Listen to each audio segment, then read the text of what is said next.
آج ہماری جو مختصر سی گفتگو ہے معاشرے کے اندر پائی جانے والی بہت بڑی برائی، جس کو ہم برائی بھی نہیں سمجھتے، ہمارے ایمان کو خراب کر رہی ہے، جس کی وجہ سے معاشرے کے اندر ایک بے چینی ہے، نظام محبت خراب ہے، وہ ہے غیبت۔ اللہ تعالیٰ نے قرآن کے اندر اس کا حکم ارشاد فرمایا، اس کی برائی بیان کی۔ نبی دو عالم صلی اللہ علیہ وآلہ وسلم نے اس کے بارے میں واضح فرامین اور وعیدیں ارشاد فرمائی۔ آج ہم وہ سنتے ہیں، اور اللہ تعالیٰ مہربان اور تمہاری توبہ قبول کر کے گناہوں کو بخشنے والا ہے۔ قرآن و حدیث سے جو خلاصہ اور نچوڑ نکلتا ہے، چند اس کے فرامین وعیدیں آپ کے سامنے رکھتا ہوں کہ غیبت کے نقصانات کیا ہیں۔ ایک تو غیبت جو ہے یہ ایمان کو کاٹ کے رکھ دیتی ہے۔ دوسرا، غیبت کی وجہ سے بندہ جتنی عبادت کرتا ہے، عبادت کی نورانیت اور روحانیت ختم ہو جاتی ہے۔ صرف اس کی حاضری تو لگ گئی، خانہ پوری تو ہو گئی، لیکن اس کی جو دل کی صفائی ہونی تھی، اس کو جو اللہ کی بارگاہ کا قرب نصیب ہونا تھا، اس کو جو اس عبادت پہ ملنے والا اجر و ثواب تھا، وہ ضائع ہو گیا۔ اسی طرح غیبت برے خاتمے کا سبب ہے۔ جب وقت آخر آئے، موت کے وقت، ہو سکتا ہے کہ اس کا خاتمہ ایمان پہ نہ ہو، تو یہ وہ گناہ ہے جو ایمان کو چھین سکتا ہے۔ اور پھر غیبت کا اتنا بڑا نقصان ہے کہ غیبت کرنے والے کی اللہ دعا نہیں قبول کرتا۔ اور اگر حدیث پاک کے اندر آتا ہے توبہ کر بھی لے غیبت کرنے والا، پھر بھی جنت کے اندر سب سے آخر میں داخل ہوگا۔ دیکھیں کتنی بڑا آخرت کا نقصان ہو گیا ہے کہ سارے جنتی چلے جائیں گے، اگر اس کی توبہ قبول ہو بھی گئی تو پھر بھی اس کو سب سے آخر میں جنت میں داخلہ ملے گا۔ غیبت نیکیاں برباد کرتی ہے۔ پہلے تو بات ہے ہم نیکیاں کرتے نہیں ہیں، اور کر لیں پھر اس کو سنبھال نہیں سکتے، شیطان کی کوشش ہوتی ہے کسی طرح ضائع کرواؤں۔ تو نیکیاں غیبت کی وجہ سے برباد اس طرح ہوتی ہے، جس کی ہم غیبت کرتے ہیں ہماری نیکیاں اس کے پاس چلی جاتی ہیں۔ اور ایک بڑا نقصان یہ کہ غیبت حرام ہے اور قطعی کبیرہ گناہ ہے۔ حرام کام کے مرتکب ہوتے ہیں اور کبیرہ گناہ کرتے ہیں۔ اور نبی پاک صلی اللہ علیہ وسلم نے فرمایا زنا سے بدتر ہے۔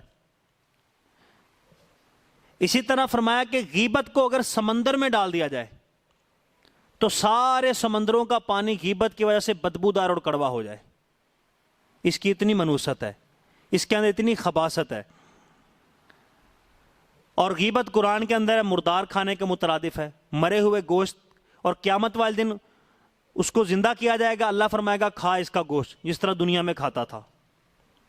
اور نبی پاک صلی اللہ تعالی وسلم نے معراج کی رات دیکھا کہ پیتل کے ناخن ہیں کچھ لوگوں کے، وہ اپنے سینے چھیل رہے ہیں، اپنے چہرے کو چھیل رہے ہیں۔ جبریل امین سے پوچھا، عرض کی یا رسول اللہ صلی اللہ علیہ وسلم، یہ وہ لوگ ہیں جو مسلمانوں کی عزت خراب کرتے ہیں، غیبت کرتے تھے۔ اور ایک روایت کے اندر آتا ہے کہ کل قیامت والے دن غیبت کرنے والے کو کتے کی شکل میں اٹھایا جائے گا۔ اور ایک روایت کے اندر آتا ہے کہ جہنم کے اندر غیبت کرنے والا بندر کی شکل میں ہوگا۔ جہنم کا جو بندر ہوگا وہ غیبت کرنے والا ہوگا، اور قیامت والے دن اس کا چہرہ بدل کے کتے کی طرح کر دیا جائے گا۔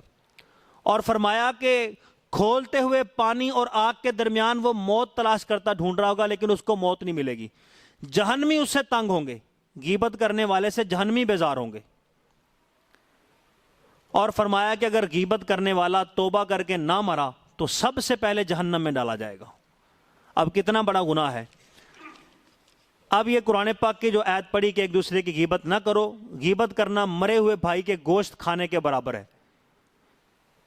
تو تم یہ بات ناپسند کرتے ہو تو پھر اللہ سے ڈرو اور غیبت کے گناہ سے توبہ کر لو، اللہ بخشنے والا اور بڑا مہربان ہے۔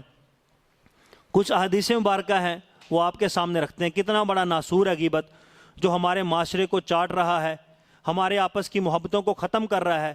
گھریلو ناچاکیاں، خاندان نا اتفاقیاں، بغض، قتل، بڑے بڑے گناہ اس غیبت سے جنم لیتے ہیں۔ غیبت ہے کیا؟ اس کی علماء کرام نے بے شمار تعریفیں کی ہیں۔ ایک طریق بہار شریعت کے اندر یہ لکھی ہے کہ مسلمان کے اندر پایا جانے والا وہ عیب، اس کی وہ کمزوری، اس کی وہ برائی جس کو وہ دوسروں کے سامنے بیان کرنا ناپسند سمجھے. ہر مسلمان کے اندر کوئی نہ کوئی عیب ہوتا ہے، وہ چھپاتا ہے اپنے آپ کو کہ کسی دوسرے کو پتہ نہ چل جائے. تو ایسی برائی، ایسا عیب جس کو وہ دوسروں کے سامنے بیان کرنا ناپسند سمجھتا ہو، برائی کے طور پہ اس کا وہ عیب اس کی پیٹھ پیچھے کسی مسلمان کے سامنے ظاہر کر دینا، یہ غیبت ہے. یعنی مطلب خلاصہ یہ نکلا کہ کسی مسلمان کا عیب برائی کے طور پہ کسی کے سامنے بیان کرنا. اور ہماری تو حالت یہ ہے کہ اس کے جو ہم بیان کر رہے ہیں وہ تو اس کے اندر ہوتا ہی نہیں برائی. اگر اس مسلمان کے اندر ہے تو یہ غیبت ہے جو ہم بیان کر رہے ہیں، اگر نہیں ہے تو پھر یہ تو بہتان ہے. حضور نے فرمایا جو نہیں ہے وہ تم بیان کر رہے ہو، پھر تو تم بہتان باندھ رہے ہو اپنے بھائی پہ. اگر ہے اور وہ ناپسند کرتا ہے کہ یہ میری بات دوسروں کو پتہ چلے، اس کی پیٹھ کے پیچھے تم نے کی اور برائی کی نیت سے کی، تو پھر تم نے غیبت کی. نبی پاک صلی اللہ تعالی علیہ وسلم نے روزہ رکھنے کا حکم دیا، صحابہ کرام نے روزہ رکھا. کہا جب تک میں تمہیں نہ کہوں تم نے افطار نہیں کرنا. شام ہو گئی، عرض کی یا رسول اللہ افطاری کر لیں، میں نے روزہ رکھا. حضور نے فرمایا افطار کر لو. دوسرا آیا یا رسول اللہ میں نے بھی روزہ رکھا تھا، افطاری کر لوں. حضور نے فرمایا افطاری کر لو. ایک شخص آیا عرض کرنے لگا یا رسول اللہ 2 عورتیں ہیں بھوک سے نڈھال ہو گئی ہیں، انہوں نے روزہ رکھا ہوا ہے. نبی پاک صلی اللہ علیہ وسلم نے فرمایا کہ انہوں نے روزہ نہیں رکھا، اس نے تو روزہ کھول لیا ہے. یا رسول اللہ انہوں نے روزہ نہیں کھولا، وہ تو بھوک سے مری جا رہی ہیں. حضور نے فرمایا میرے پاس لاؤ. تو نبی پاک صلی اللہ تعالی وسلم کی بارگاہ میں وہ 2 عورتیں لائی گئی. حضور نے پیالہ کیا، کہا اس کے اندر کیا کرو. جب انہوں نے تھوکا تو ایک کے منہ سے پی پر خون نکلا، دوسری کے منہ سے جمے ہوئے گوشت کی خون کی بوٹیاں نکلی. حضور نے فرمایا تم نے روزہ تو حلال اس سے رکھا تھا، لیکن تم نے روزہ توڑا حرام چیز سے ہے. یعنی انہوں نے کسی کی غیبت کر لی تھی، تو مرے ہوئے بھائی کے گوشت کھانے کے مترادف ہے.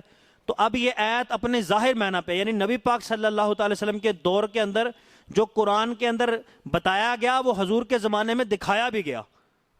حضور نے کہا کہ یہ دیکھو تم نے تو اپنا روزہ کھول لیا ہے.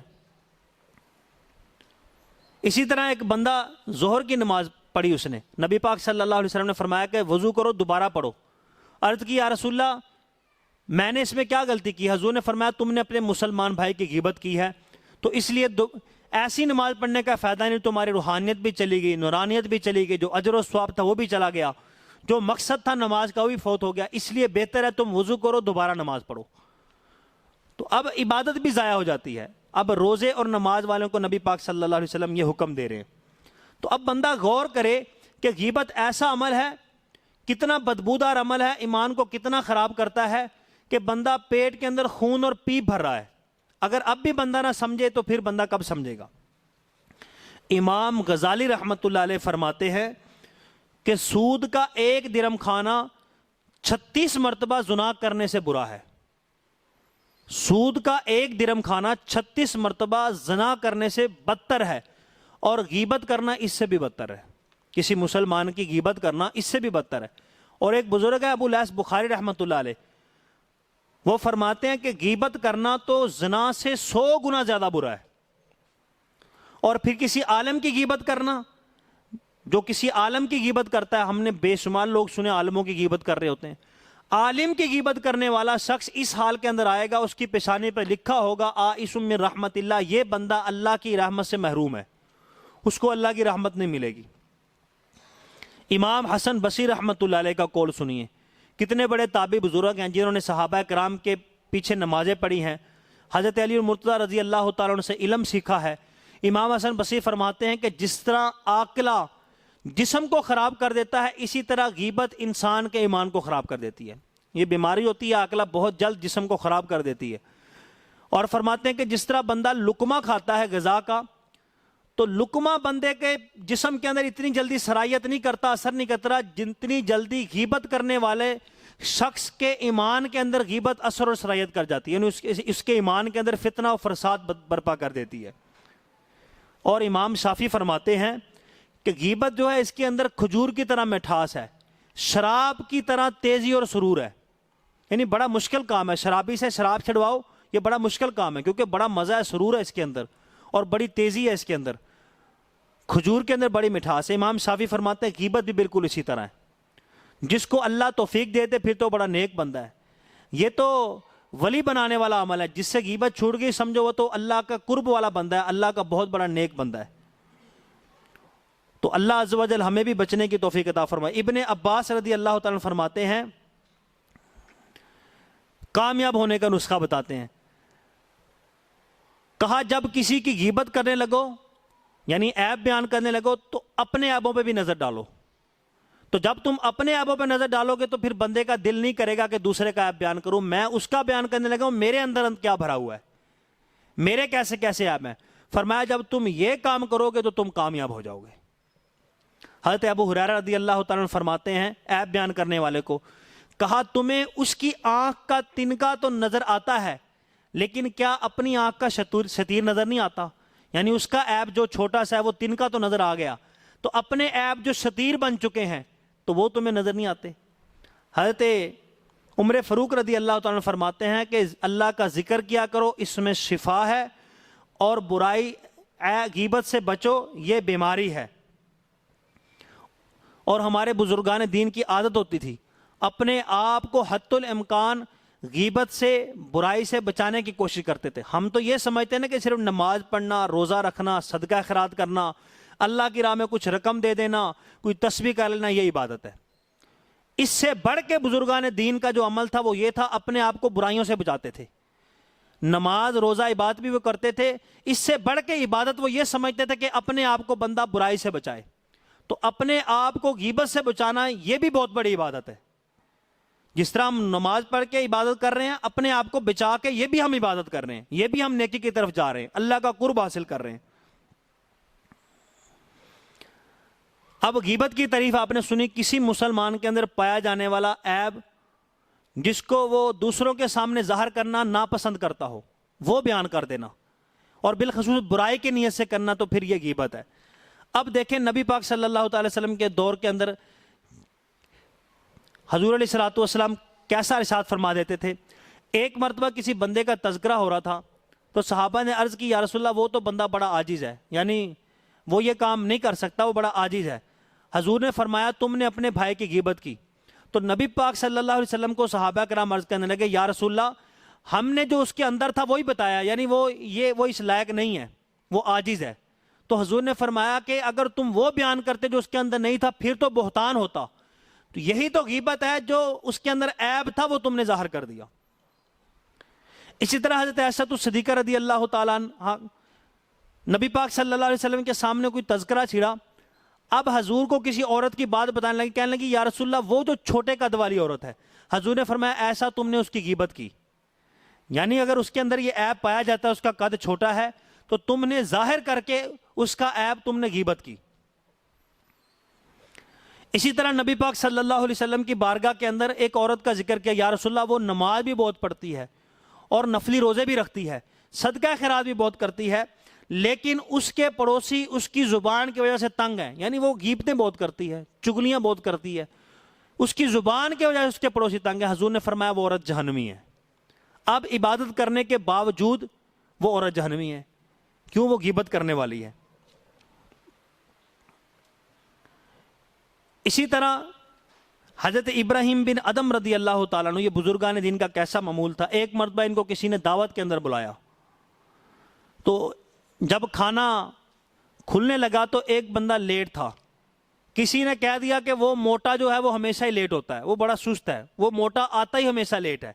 حضرت ابراہیم بن ادم اٹھ گئے اس محفل سے, کہنے لگے مجھ پہ افسوس ہے, میں اپنے پیٹ کی خاطر ایسی محفل میں چلا گیا جہاں مسلمان کی عزت ہی برقرار نہیں, جہاں مسلمان کی غیبت ہوتی ہے. تو پھر آپ نے اس افسوس کے اندر کہ اس محفل کے اندر میں تھا جہاں غیبت ہوئی, تو آپ نے 3 دن تک کھانا نہیں کھایا. اب ہم اپنے آپ پہ غور کریں, ہماری وہ حالت تو نہیں ہے, بلکہ ہمارا تو عالم یہ بنا ہوا ہے, ہم محفلیں ہی وہ ڈھونڈتے ہیں, بیٹھ کے ہی وہ ڈھونڈتے ہیں جہاں غیبت اور برائی کی جاتی ہے, جہاں مجلسوں کے اندر ایک دوسرے کی اچھی طرح عزت اتاری جاتی ہے, ہم وہی جگہ ڈھونڈتے ہیں. تو یہ جو غیبت ہے یہ بہت بڑی تباہی کا سبب ہے, معاشرے کو خراب کرتی ہے. اور ہم دیکھیں کہ بلکہ میں تو سمجھتا ہوں کہ یہ جو حکمران ہے, جب بخشنے والوں کی لسٹ بنے گی یہ سب سے پہلے بخشے جائیں گے. اس کی وجہ یہ ہے کہ ہم حکمرانوں کی بہت زیادہ غیبتیں کرتے ہیں، عمران خان ایسا، نواز شریف ایسا، فلانا ایسا، فلانا ایسا۔ اب کسی مسلمان کا عیب بیان کرنا اس کی پیٹھ کے پیچھے برائی کے طور پہ، اگر اسے پتہ چلے تو اسے برا لگے، تو یہی تو غیبت ہے۔ ہاں اگر ہم وہ جو بیان کر رہے ہیں اگر اس کی اصلاح کر سکتے ہیں، اس کو ٹھیک کر سکتے ہیں، اس کو جس کام کو ہم تذکرہ کر رہے ہیں، پھر تو ٹھیک ہے، پھر تو ہم اصلاح کر کے اس کو ٹھیک کریں، ہمارا کوئی فائدہ بھی ہو، مسلمانوں کو، حکومت کو بھی اس کا فائدہ ملے۔ لیکن اپنی بیٹھک کے اندر خام خواہ اس کا کوئی فائدہ بھی نہ ہو، اس کا کوئی حل بھی نہ نکلے، آپس کے اندر یوں غیبتیں ان کی حکمرانوں کی کرنا، ان کے تو نامہ اعمال میں ہماری نیکیاں جا رہی ہیں، کیونکہ یہ جو غیبت ہے یہ مسلمانوں کی نیکیوں کو بھی کاٹتی ہے، اور نیکیاں منتقل ہوتی ہیں اس کی طرف جس کی ہم غیبت کر رہے ہوتے ہیں۔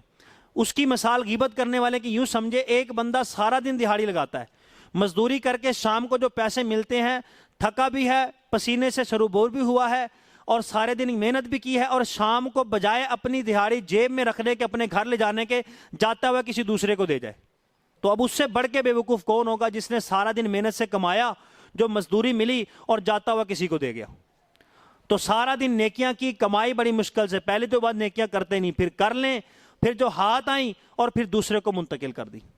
اب ہمارے بزرگان دین کا انداز کیا تھا؟ حضرت خواجہ محبوب الہی رحمۃ اللہ علیہ بہت بڑے کامل بزرگ تھے، باعمل صوفی تھے۔ ایک آپ کو پتا چلا ایک بندہ ان کی غیبت کرتا ہے، ان کی برائی بیان کرتا ہے، تو آپ نے اس کو خرچہ بھیجنا شروع کر دیا۔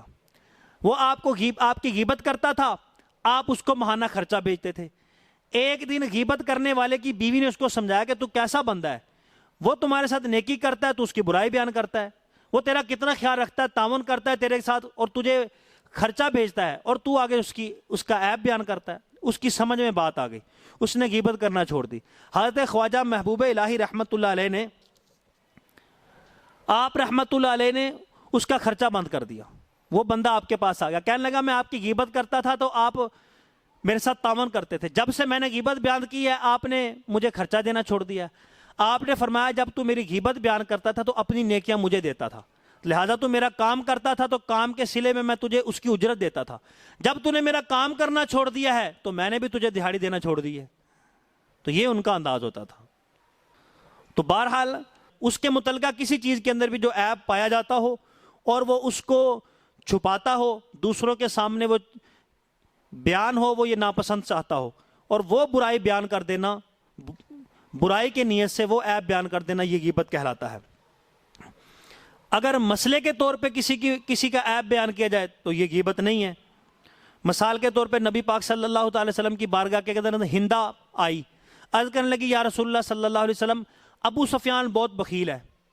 اب ہے تو اس کا یہ عیب بخل والا، یا رسول اللہ پورا خرچہ نہیں دیتا، بچوں کا بھی خرچہ نہیں دے کے جاتا، میں سارا دن پیچھے سے پریشان رہتی ہوں، کیا میں اس کے مال میں سے کچھ لے سکتی ہوں؟ نبی پاک صلی اللہ تعالی وسلم نے فرمایا کہ تو اس کے مال میں سے اتنا لے سکتی ہے جتنا تجھے اور تیری اولاد کو ضرورت ہو، بقدر ضرورت لے سکتی ہے۔ یعنی بعض بندے ہوتے ہیں کہ عورتوں کو گھر کا خرچہ نہیں دے کے جاتے، وہ بیچاری سارا دن پریشان رہتی ہیں، اولاد ان کو پریشان کرتی ہے، اولاد کا بھی خرچہ پورا نہیں ہوتا، تو اب اس کی جیب میں سے اتنا نکال لے کہ جتنا شام تک کے اخراجات یا بچوں کا جو سلسلہ ہے وہ چل سکے۔ اب اس نے مسئلے کے طور پہ آپ بیان کیا، نبی پاک صلی اللہ تعالی وسلم نے اس کو برا نہیں سمجھا، اور پھر حضور علیہ الصلوۃ والسلام نے مسئلہ بیان فرما دیا۔ اسی طرح کسی کی اصلاح کرنا مقصود ہو، برائی بیان کرنا مقصود نہ ہو، پھر اس کا عیب بیان کرنا۔ حضرت عمر فاروق رضی اللہ تعالیٰ عنہ حضرت عثمان غنی کے پاس سے گزرے، کہنے لگے یار دیکھو کہ وہ فلانا بندہ ہے، اس نے مجھے سلام نہیں، میں نے سلام کیا اس نے مجھے سلام کا جواب نہیں دیا۔ حضرت عثمان غنی اٹھے، حضرت ابو بکر صدیق رضی اللہ تعالیٰ عنہ کے پاس چلے گئے، کہا کہ فلانا بندہ ہے، اس نے حضرت عمر فاروق رضی اللہ تعالیٰ عنہ کو سلام کا جواب نہیں دیا۔ حضرت ابو بکر صدیق اٹھے، اس بندے کے پاس چلے گئے، جا کے اس کی اصلاح کی، وہ ٹھیک ہو گیا۔ اب معاشرے کے اندر کوئی ایسا عیب ہو، وہ بیان کرنا اس کے سامنے جو اس عیب کی اصلاح کر سکے، جس طرح شاگرد کا کوئی عیب بیان کرنا، ماں باپ کے سامنے اولاد کا کوئی عیب بیان کرنا تاکہ اس کے ماں باپ کو پتہ چلے، اس کو آگے برائیوں اور گناہ سے بچائے، اس کی اصلاح ہو جائے، استاد کو بتا دینا تاکہ اس کی اصلاح ہو جائے۔ تو اصلاح کی نیت سے، مسئلہ پوچھنے کی نیت سے، کسی فاسق جو تاکہ معاشرے کے اندر فسق اور برائی نہ پھیلا سکے، بد امنی نہ پھیلا سکے، کسی کا عقیدہ نہ خراب کر سکے، اس نیت سے اس کا فسق بیان کرنا، اس کا فسق لکھنا، چھاپنا، علماء کرام کا بیان کرنا، یہ بھی غیبت نہیں ہے۔ اب آپ کو دیکھیں کہ کیسا فتنے کا دور ہے، بد مذہبوں کی کثرت ہے، کتنے ایسے فرقے ہیں جو بد عقیدگی پھیلا رہے ہیں اور مسلمانوں کے عقیدے خراب کر رہے ہیں۔ اب مسلمانوں کا عقیدہ بچانے کے لیے اپنی کتابوں کے اندر وہ برے عقیدے لکھتے بھی ہیں، چھاپتے بھی ہیں، اور پھر اپنے جو بڑے بزرگ ہیں ان کا دفاع بھی کرتے ہیں۔ یہ نہیں کہتے ہمارے بزرگ غلط لکھ گئے، ان کا باقاعدہ دفاع کرتے ہیں، اپنی کتابوں میں چھاپتے ہیں، پھر اپنے مذہب کے اندر وہ بیان بھی کرتے ہیں اور مسلمانوں کا ایمان بھی خراب کرتے ہیں۔ اب مسلمانوں کا ایمان بچانے کی نیت سے اس فاسق کا، جو فاجر کا جو فسق ہے ظاہر کرنے کے سامنے، تو یہ بیان کرنا یہ بھی غیبت نہیں ہے۔ نبی پاک صلی اللہ تعالی وسلم نے فرمایا کہ تم فاسق کا پردہ فاش کرو تاکہ لوگ اس سے بچیں، تو یہ بھی غیبت نہیں۔ مثال کے طور پہ میں آپ کو چند مثالیں دیتا ہوں۔ ایک بد مذہب فرقہ ہے، ان کے امام کا نام ہے ابن تیمیہ۔ اب وہ عقیدہ یہ لکھتا ہے اپنی کتابوں کے اندر، بیان بھی کرتے ہیں لوگوں کو، مسلمانوں کو بتاتے بھی ہیں کہ اللہ عرش کے برابر ہے، حالانکہ اللہ سب سے بڑا ہے، اللہ کو ناپا نہیں جا سکتا، اللہ کو تولا نہیں جا سکتا، اللہ کسی چیز کے اندر سمایا نہیں جا سکتا۔ وہ کہتا ہے اللہ نہ عرش سے بڑا ہے نہ چھوٹا ہے، اللہ عرش کے برابر ہے بس۔ تو یہ وہ کفری عقیدہ ہے۔ اب اس کے بارے میں بتانا، مسلمانوں کو بچانا۔ اسی طرح اسماعیل دیلوی ہے، وہ کہتا ہے کہ اللہ جھوٹ بول سکتا ہے، اور استدلال کہاں سے کرتا ہے؟ ان اللہ علی کل شیء قدیر، اللہ ہر چیز پہ قادر ہے۔ تو جب اللہ ہر چیز پہ قادر ہے تو اللہ جھوٹ پہ بھی قادر ہے۔ اب حضرت تفسیر کبیر کے اندر امام راضی فرماتے ہیں جھوٹ ایک عیب ہے اور اللہ ہر عیب سے پاک ہے۔ اللہ کے لیے کوئی عیب کہنا یہ تو بہت بڑی بات ہے، اللہ کے لیے کوئی عیب گمان کرنا یہ بھی بندے کو کافر کر دیتا ہے۔ اب ان لوگوں کا عقیدہ ان کی کتابوں کے اندر چھپا ہوا ہے اور مسلمانوں کو بتاتے ہیں اللہ جھوٹ بولنے پہ قادر ہے، اللہ جھوٹ بول سکتا ہے، اور ہمارا عقیدہ یہ ہے کہ اللہ ہر عیب سے پاک ہے، اللہ کے لیے عیب محال ہے، اللہ عیب سے منزہ ہے۔ اسی طرح ان کا مولوی ہے احمد دین، وہ کہتا ہے کہ جو نبی پاک صلی اللہ علیہ وسلم کو نور کہے وہ مسلمان اور یہودی ایک برابر ہے۔ اب اللہ تبارک و تعالی نے قرآن کے اندر اپنے محبوب علیہ الصلوۃ والسلام کو خود نور کہا، قد جاءکم من اللہ نور، اے مسلمانوں بے شک تمہارے پاس اللہ کی طرف سے نور آ گیا، وہ کتاب مبین، اور روشن کتاب قرآن مجید آ گیا۔ سب لوگوں نے تفسیر کے اندر نبی پاک صلی اللہ علیہ وسلم کو نور سے مراد حضور کی ذات لکھی ہے، یعنی نور ہے۔ اب وہ ان کا عقیدہ دیکھیں، جو مسلمانوں کو نور کہے وہ یہودیوں کے برابر ہے۔ تو قرآن سے تو یہ ثابت ہوتا ہے تیری نسل پاک میں ہے بچہ بچہ نور کا، تو ہے عین نور، تیرا سب گھرانہ نور کا۔ صرف نبی پاک ہی نور نہیں، نبی پاک صلی اللہ علیہ وسلم کے بیٹے بیٹیاں، امام حسن و حسین، نبی پاک صلی اللہ علیہ وسلم کی بیٹیاں، یہ بھی نور ہیں، اور جن کی ان کے ساتھ نسبت ہو جائے وہ بھی نور ہے۔ حضرت عثمان غنی رضی اللہ تعالیٰ عنہ کو ذی النورین، دو نوروں والا کہا جاتا ہے۔ کیوں کہا جاتا ہے؟ اعلیٰ لکھتے ہیں کہ نبی پاک صلی اللہ علیہ وسلم کی دو بیٹیاں یکے بعد دیگرے آپ کے نکاح کے اندر آئی۔ پہلے ایک بیٹی آئی، وہ فوت ہوگی، نبی پاک صلی اللہ علیہ وسلم نے اپنی دوسری بیٹی کا نکاح حضرت عثمان غنی سے کر دیا۔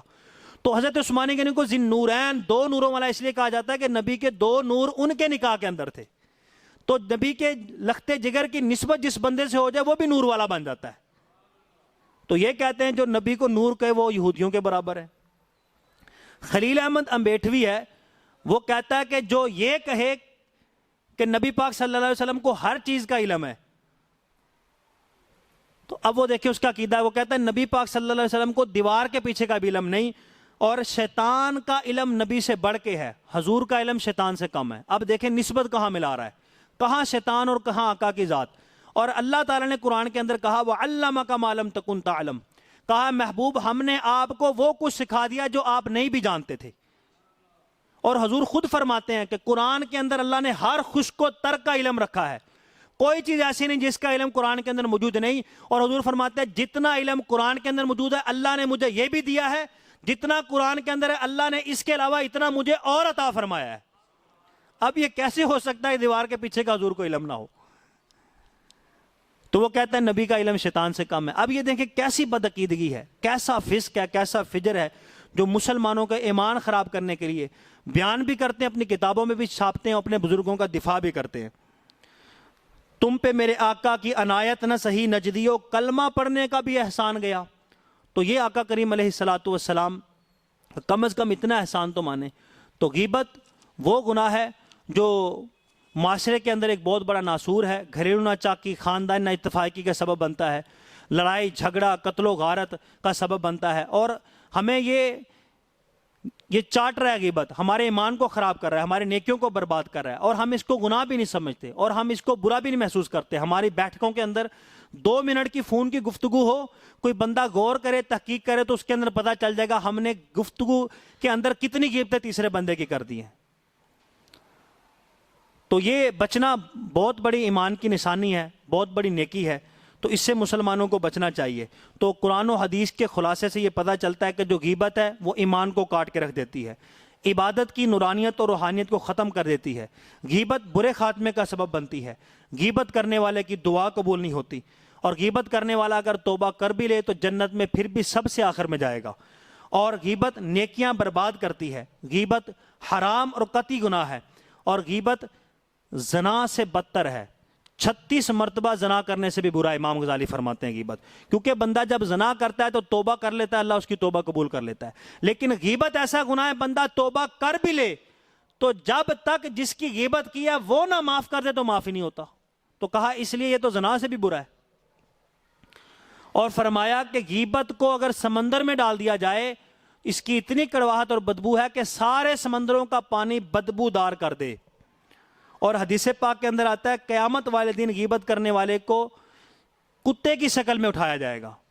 جہنم کے اندر وہ جہنم کا بندر ہوگا، کھولتے ہوئے پانی اور آگ کے درمیان دوڑے گا، موت مانگے گا، اس کو موت نہ دی جائے گی، جہنمی بھی اس سے بیزار ہوں گے کہ کون سا بندہ ہمارے دوران آ گیا، درمیان آ گیا ہے، تو جہنمیوں کو بھی اس سے تکلیف ہوگی۔ تو دیکھیں کتنا برا وہ شخص ہے غیبت کرنے والا، جس سے جہنمی بھی پناہ مانگیں گے جہنم کے اندر، اور غیبت کرنے والا اگر توبہ کر کے نہ مرا تو سب سے پہلے جہنم کے اندر ڈالا جائے گا۔ تو یہ وہ آفت ہے، وہ گناہ ہے، اس کو سمجھنے کی کوشش کریں، ہمارے اندر جو پائی جاتی ہے، اللہ عز و جل ہمیں اس سے بچنے کی توفیق عطا فرمائے۔ تو جب بھی کسی کا عیب بیان کرنے کا ذہن بنے تو سب سے پہلے بندہ یہ بھی نظر ڈالے کہ اس کا جو میں عیب بیان کرنے لگا ہوں اپنے اوپر بھی نظر ڈالے میرے اندر کتنے عیب ہے۔ جب بندہ اپنے عیبوں پہ نظر ڈالے گا تو اس کو ہو جائے گا اگر اس کے اندر عیب پایا جاتا ہے تو میرے اندر بھی تو بڑے بڑے پائے جاتے ہیں، تو پھر بندہ باز رہے گا۔ تو یہ کامیاب ہونے کا نسخہ ہے۔ حضرت ابو ہریرہ نے فرمایا کہ تمہیں اس کی آنکھ کا تنکا نظر آ گیا لیکن اپنے اندر پایا جانے والا شتیر نظر نہیں آتا، چھوٹا سا عیب جو تنکے کے برابر ہے وہ نظر آ گیا، تو تمہارے عیب جو شتیر بن چکے ہیں وہ تمہیں نظر نہیں آتے۔ تو خود بھی بچیں، دوسروں کو بھی بچائیں، بہت بڑا گناہ ہے، بہت بڑی برائی ہے جو معاشرے کے اندر پھیلی ہوئی ہے، جو ہم عام طور پہ کر رہے ہوتے ہیں۔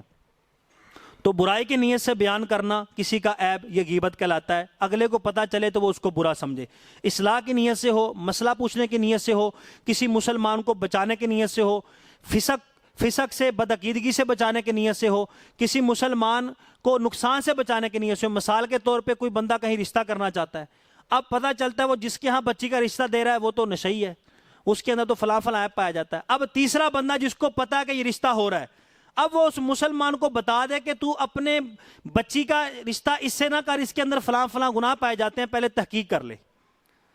اب اگر وہ نہیں بولتا وہ تو سمجھو ایک قسم کا گھر ابھی بننے سے پہلے اس کو خراب کر رہا ہے۔